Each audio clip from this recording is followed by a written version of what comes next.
Les villes suédoises peuvent faire rêver, comme beaucoup de villes des pays nordiques en Europe. Mais elles cachent aussi des faces plus sombres, car derrière l'image des villes aux progrès sociaux innovants se cachent aussi des échecs perçants en matière de sécurité et d'inégalité. Bref, c'est parti pour un tour de la Suède à travers ses principales villes. D'ailleurs, quelles sont ces principales villes ? En première position, nous avons Stockholm, dont la zone métropolitaine compte 2,2 millions d'habitants. Puis il y a Göteborg, qui dépasse les 800 000 habitants dans l'agglomération. Malmö compte un peu moins de 400 000 habitants dans son agglomération. Uppsala, qui est à 200 000 habitants dans sa grande commune. Ensuite, nous avons une série de villes de plus de 100 000 habitants. Västerås, Örebro, Linköping, Helsingborg, Jönköping, Norrköping qui est presque. On peut citer Lund, pas loin de Malmö. Nous voilà avec une dizaine de grandes villes suédoises qui seront représentatives de l'urbanisme du pays. Chapitre 1, schéma. À quoi ressemble une typique ville suédoise ?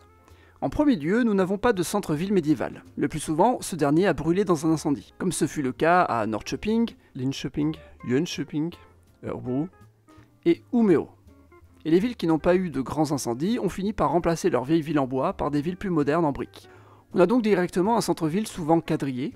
Et oui, tout l'héritage médiéval a pratiquement disparu, à part de grands bâtiments symboliques. Certaines villes ont été reconstruites au XVIIIe siècle, d'autres plus récemment au XIXe. Dans ces dernières, les rues sont plus larges. Et ensuite, à part ce centre-ville qui peut dater de diverses époques, est-ce qu'on trouve d'autres zones d'avant 1900 ? Eh bien, pas vraiment. La ville ne se développe au-delà du centre qu'après 1900, avec la création de quartiers au début du XXe siècle. La Suède est un pays qui s'est industrialisé plus tardivement que d'autres pays européens. Ce sont souvent de petits lotissements qui se sont développés en bordure de la ville-centre.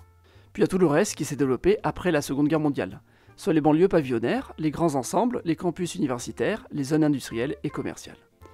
Ici, l'exemple pris est celui de Linköping, ville de 170 000 habitants. Toute cette agglomération urbaine est intégrée dans la commune. En Suède, les communes sont souvent bien plus grandes que l'urbanisation et intègrent de grandes zones rurales. Et comme je l'ai dit précédemment, il y a eu un grand exode rural qui a permis de peupler les villes. Chapitre 2, Miljonprogrammet. En 1900, la Suède compte environ 5 millions d'habitants. À l'époque, la Suède possédait la Norvège, mais ces chiffres ne concernent que la Suède actuelle. La Norvège deviendra indépendante en 1905. À ce moment-là, on peut estimer que 20% de la population du pays est urbaine. Mais une grande part de la population est pauvre et rurale. Elle doit migrer vers les villes. Mais ceux qui ont le plus de moyens préfèrent tout simplement quitter le pays pour un monde meilleur, les États-Unis. On estime qu'1 million de Suédois est parti vers ce pays entre la fin du 19e siècle et le début du 20e siècle. Jusqu'à la Seconde Guerre mondiale, la Suède reste un pays plutôt pauvre et rural. Mais il dispose de quelques industries. Pendant la guerre, la Suède reste neutre et continue de prospérer pendant que les puissances européennes faiblissent. Après la guerre, la Suède profite du miracle économique qui touche toute l'Europe de l'Ouest et ses industries prospèrent.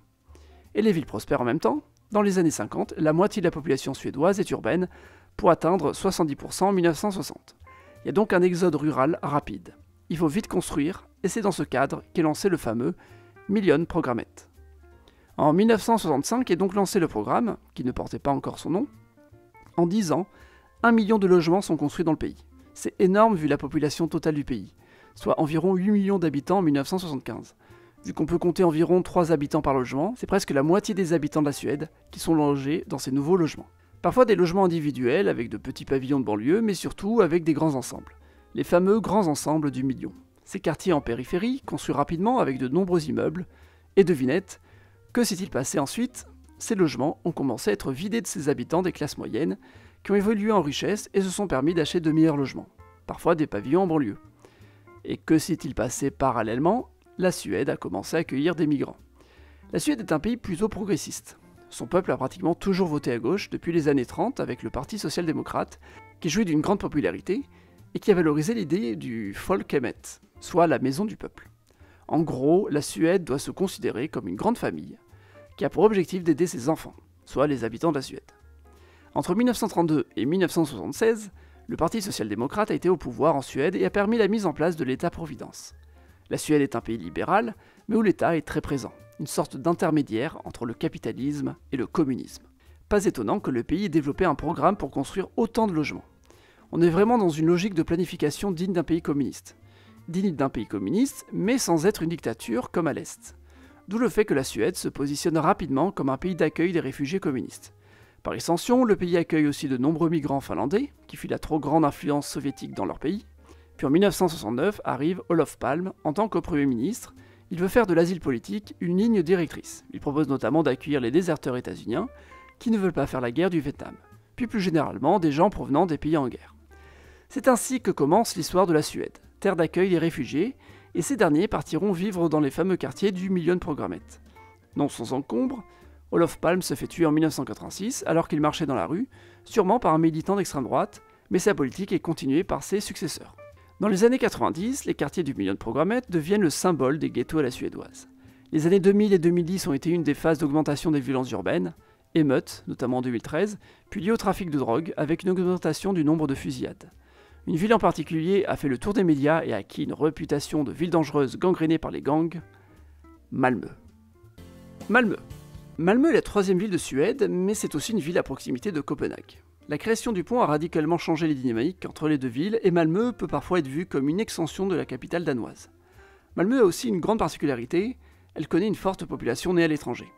Les migrants forment un tiers de la population de la ville, un record en Suède. La ville a aussi une mauvaise réputation, que ce soit dans le pays ou à l'international.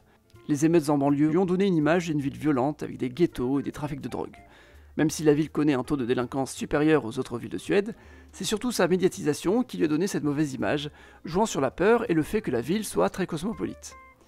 Malmö n'a pas de tramway, ce qui est étrange pour une ville de cette taille. La Scandinavie a plutôt bonne réputation dans les transports en commun, et on peut être étonné que la troisième ville du pays ne dispose même pas de ce moyen de transport. Évidemment, il n'y a pas de métro non plus. Mais est-ce qu'il n'y a que le bus à Malmö? Pas vraiment. Tout d'abord, le réseau de bus est dense, et parmi les lignes, on en trouve deux qui sont des bus à haut niveau de service. Ces trambus disposent d'un tracé en site propre marqué par une couleur au sol. La ligne 5 a été transformée en 2014, la ligne 8 en 2022. D'après la mairie, il est prévu que les lignes 2, 4 et 10 soient transformées à leur tour en BHNS, la ligne 4 dès décembre 2025. D'ici 2029, la ville sera dotée de 5 lignes de bus-tram, ce qui est plutôt pas mal. Surtout que ces bus-trams se comportent comme des petits tramways. Ce sont des bus longs qui peuvent changer de sens de marche comme un tram moderne. Ils roulent en site propre, mais utilisent parfois les rues avec la circulation. Mais comme on peut le voir, les voitures peuvent aller partout. Et les routes sont larges, bien quadrillées. Il semble presque trop facile d'utiliser la voiture dans cette ville. Alors comment Malmö a-t-elle fait? Deux choses importantes. Premièrement, la ville a développé un grand réseau de pistes cyclables, faisant de la ville une des plus cyclables du monde. La deuxième chose est la campagne de sensibilisation pour inciter les gens à ne pas prendre la voiture pour les courts trajets. Mais pour faire de courts trajets, il faut que les transports doux soient accessibles, d'où les constructions de pistes cyclables. Malmö est traversée par des chemins de fer, une ligne qui va vers le nord, une autre vers le sud, et depuis qu'il y a le pont, il y a même une ligne qui va vers l'ouest et qui passe sous terre dans Malmö, ce qui donne une sorte de configuration circulaire autour de Malmö. Depuis 2018, ces chemins de fer ont été réutilisés pour en faire une ligne circulaire de train de banlieue, la ligne 11, Pågatågen. À Triangeln, il y a même une gare souterraine donnant l'illusion d'une sorte de métro à Malmö. Mais les trains passent toutes les demi-heures, ce qui est une fréquence bien inférieure à un métro classique. Une gare se trouve aussi dans le nouveau quartier de Ulivang, qui a poussé dans les années 2000 à l'occasion du nouveau pont vers Copenhague. Ce quartier est la porte d'entrée suédoise depuis le Danemark, et a pu se développer ainsi. Avec centre commercial et bureaux autour de la nouvelle gare ferroviaire. Alors Malmö est-elle parfaite? Non, pas du tout. Elle met en place une politique qui permet d'améliorer son cadre de vie, privilégiant les mobilités douces. Dans les faits, si on regarde Malmö, on voit que c'est une ville qui s'est développée pour l'automobile. À l'ouest, par exemple, on a toute une zone très pavillonnaire, faiblement densifiée. Elle prend beaucoup de place pour peu d'habitants. Il y a aussi 2 rocades parallèles et des routes bien espacées. Mais on peut tout de même remarquer que selon une étude réalisée en 2018, seulement 34% des déplacements dans cette ville sont réalisés en voiture. Cette mobilité a sûrement évolué depuis, au profit des transports doux. Autour, on peut voir les quelques quartiers du Miljonprogrammet, notamment le quartier de Rosengård, terminé d'être construit au début des années 70. C'est un des quartiers les plus connus pour les émeutes. Depuis les années 2010, ce quartier connaît une évolution pour le rendre plus sûr. Mais allons voir un autre exemple dans une autre ville. Göteborg. Göteborg est fondée dans sa version moderne au XVIIe siècle. C'est une ville portuaire et industrielle de plus de 600 000 habitants, voire 800 000 habitants dans son agglomération. Bien que la proportion de personnes nées à l'étranger ne soit pas aussi élevée qu'à Malmö, ça reste une ville très cosmopolite. Les deux villes ont connu la même évolution depuis 1960. Elles ont toutes les deux vu leur population être multipliée par 1,4 depuis cette date. La commune voisine de Mölndal était déjà urbanisée en 1960, comme le montrent les photos aériennes. Au nord fut construit Hammarkullen, comme une sorte de ville satellite avec ses propres services.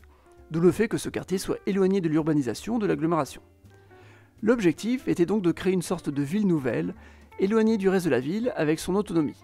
Ça n'a pas fonctionné et c'est devenu une ville dortoir de banlieue, mais encore plus isolée. Mais à partir des années 90, la municipalité de Göteborg investit pour réhabiliter le quartier en rénovant les immeubles, etc.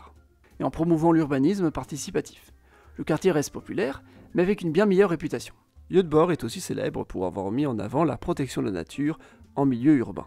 Par exemple, on trouve la forêt d'Engortsbergen au milieu de la ville. Elle ne pourra pas être urbanisée car elle est protégée. Mais malgré ces quelques réussites, il y a toujours des banlieues à problème dans cette ville et c'est le cas dans de nombreuses villes suédoises. Villes moyennes. Si on s'éloigne des grandes villes suédoises, même dans les villes moyennes, il y a des banlieues à problème.